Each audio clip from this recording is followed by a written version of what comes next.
Hello friends, welcome to a fresh episode of MK TV. বাড়িতে অথবা মানুষের মধ্যে ভূত প্রেতের আত্মপ্রবেশ করার ঘটনা অথবা তাদের উপর ভূত প্রেতের খারাপ প্রভাব পড়ার ঘটনা আপনি আপনার জীবনে নিশ্চয়ই শুনেছেন, হয়তোবা দেখেছেনও। এই সমস্ত ঘটনা শুনলে বা জানলে আমাদের শরীরে একটা অন্যরকম শিহরণ হয়। তবে অনেকে আবার ভূত প্রেতে বিশ্বাস করেন না। তারাও ভিডিওটি দেখুন, হয়তোবা ঘটনাটি শোনার পর আপনি অন্য কোনো ব্যাখ্যা দিতে সক্ষম হবেন। আজকের ভিডিওটি বিশেষ করে তাদের জন্য যারা ভূত প্রেত ও প্যারানর্মাল ঘটনাতে বিশ্বাস করেন। তবে ঘটনাটি পুরোপুরি ভুতুড়ে নয়। ঘটনাটি শোনার পর আপনিই বলবেন এটা ভুতুড়ে ঘটনা নাকি টাইম ট্রাভেল না অন্য কিছু। ফ্রেন্ডস, আজ আপনাদের সাথে এমন একটি ট্রেনের কথা বলতে যাচ্ছি যার কোনো টাইম শিডিউল ছিল না। এটা কখনো কখনো দেখা যেত, আবার হঠাৎ অদৃশ্য হয়ে যেত। কিন্তু কোথা থেকে আসতো এবং কোথায় হারিয়ে যেত তার কোনো ব্যাখ্যা আজ অবধি কারো কাছে নেই। কেউ বলেন ট্রেনটি প্যারালাল ইউনিভার্সে চলে গেছে, আবার কেউ বলেন ট্রেনটি টাইম ট্রাভেল করছে যা সময়ের আগে পরে চলে। তো চলুন শুরু করা যাক আজকের এপিসোড আর জেনে নেওয়া যাক সেই রহস্যময় ট্রেনটি সম্পর্কে।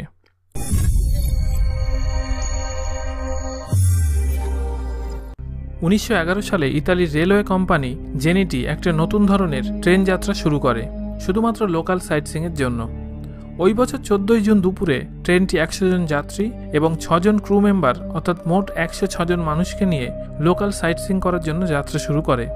তাদের গন্তব্য ছিল কাছের একটি হিল স্টেশন। যাত্রা শুরু করার আগে তারা কেউ জানত না তারা এমন একটি যাত্রায় বের হয়েছে যার না আছে কোনো গন্তব্যস্থল, না আছে শেষ। ট্রেনটির গন্তব্যস্থলে পৌঁছানোর জন্য মাঝপথে লম্বাট পর্বতের বুক চিরে তৈরি 1 কিমি টানেলের মধ্যে দিয়ে যেতে হতো। তবে আশ্চর্যের বিষয় হলো ট্রেনটি টানেলের এক মুখ দিয়ে ভেতরে প্রবেশ করে, কিন্তু অন্য মুখ দিয়ে ট্রেনটি আর কখনো বাইরে বের হয়নি। প্রথমে স্থানীয় মানুষরা মনে করেছিল ট্রেনটি হয়তো ভেতরে প্রবেশ করার পর খারাপ হয়ে গেছে। তখন তারা রোম পুলিশের সহায়তায় টানেলের ভেতর প্রবেশ করেন। তারা যত টানেলের ভেতর এগিয়ে যেতে থাকলেন ততই তাদের মনে জিজ্ঞাসা এবং ভয় বাড়তে থাকে।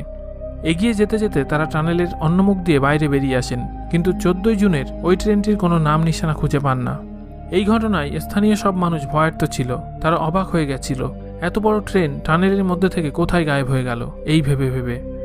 কিছু সময় পর রোমান রেলওয়ে অফিসে 2 জন মানুষ এলেন। তারা বললেন তারা ওই ট্রেনের যাত্রী।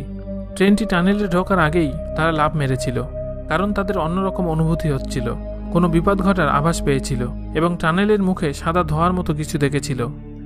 এই 2 যাত্রীর বয়ান রহস্যময় ট্রেনটির ঘটনাতে নয়া মোড় দেয় এবং আরও রহস্যজনক করে তোলে। এই ঘটনার পুনরাবৃত্তি যাতে না হয় তাই রেল অথরিটি টানেলটির 2 মুখ বন্ধ করে দেয়। এরপর ঘটনাটি ধামাচাপা পড়ে যায়, মানুষ ধীরে ধীরে ভুলে যায়। কিন্তু 1926 সালে হারিয়ে যাওয়া প্যাসেঞ্জারদের মধ্যে একজন যাত্রীর আত্মীয় আর্কাইভ রেকর্ডে অর্থাৎ পুরনো নথিপত্রে এমন একটি ঘটনার উল্লেখ পান যা শুনে সবাই চমকে যায়। এই রিপোর্টে বলা হয়েছে 1845 সালে মেক্সিকোর একটি পাগলাখানায় একসাথে একদিনে 104 জন রোগী ভর্তি হয়। এই মানুষগুলো কারা এবং কোন জায়গা থেকে এসেছে তা কেউ জানত না। কিন্তু অবাক করা ব্যাপার হলো কিছুদিন পর জানা যায় ওই 104 জন মানুষই ইতালিয়ান। তারা বলেছিলেন তারা রোম থেকে এসেছে। এই মানুষগুলোর বয়ান এবং 1911 সালে ট্রেন থেকে লাফ দেওয়া সেই 2 জন যাত্রীর বয়ান একদম মিলে যায়।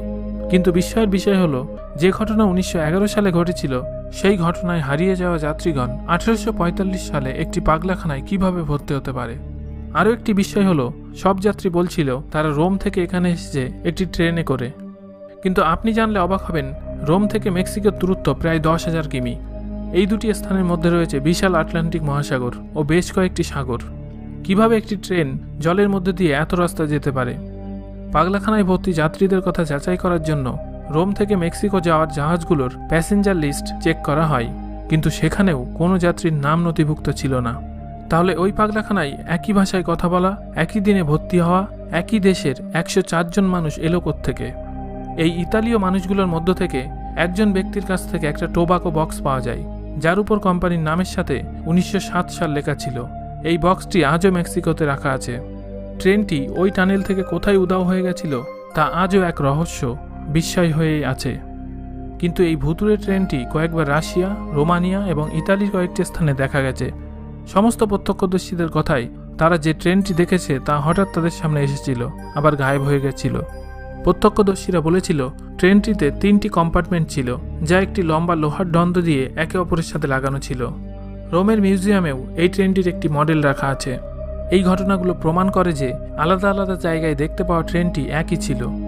এটা একটা ভুতুড়ে ঘটনা নাকি সত্যি ট্রেনটি টাইম লুপে আটকে গিয়ে টাইম ট্রাভেল করছে, সময়ের আগে পরে ঘোরাফেরা করছে? এটা এমন একটা প্রশ্ন যার কোনো উত্তর কারো কাছে নেই। আপনার কি মনে হয় ট্রেনটির রহস্য কী হতে পারে? কমেন্ট করে জানান। ভিডিওটি ভালো লাগলে লাইক করুন আর শেয়ার করুন বন্ধুদের সাথে হোয়াটসঅ্যাপ, ফেসবুকের মাধ্যমে। এমনই রহস্য রোমাঞ্চকর ভিডিও পেতে সাবস্ক্রাইব করুন। ধন্যবাদ।